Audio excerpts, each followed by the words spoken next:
Good morning সবাইকে। আমি প্রিয়াঙ্কা আবারও একটি নতুন ব্লগ নিয়ে আমি চলে এলাম। দিনটি ছিল বুধবার দিন ভোরে। আমাদের ট্রেন ছিল আলিপুরদুয়ার জংশন থেকে। আমরা যাব এই গৌহাটি। যারা আলিপুরদুয়ারে থাকো সবাই কম বেশ জংশন স্টেশনটাকে চেনো। স্টেশনটা খুবই সুন্দর, কিন্তু যেহেতু আমরা সেই ভোরবেলা গিয়েছিলাম তাই কোনো লোকজন ছিলই না বলতে পারো।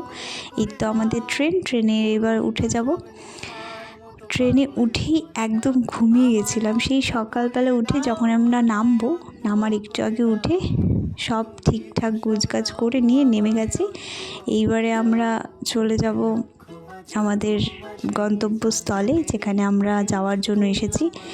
অ্যাকচুয়ালি ট্রিটমেন্টের জন্যই এসেছি, তাই ভাবলাম তোমাদের সাথে কিছুটা সময়, কিছুটা যা আমি করছি সেটা শেয়ার করি। এই তো চলেও এলাম। এই জায়গাটা অনেকেই চেনে, আবার অনেকেই চেনে না, যদিও আমিও কিছু মাস আগে চিনতাম না।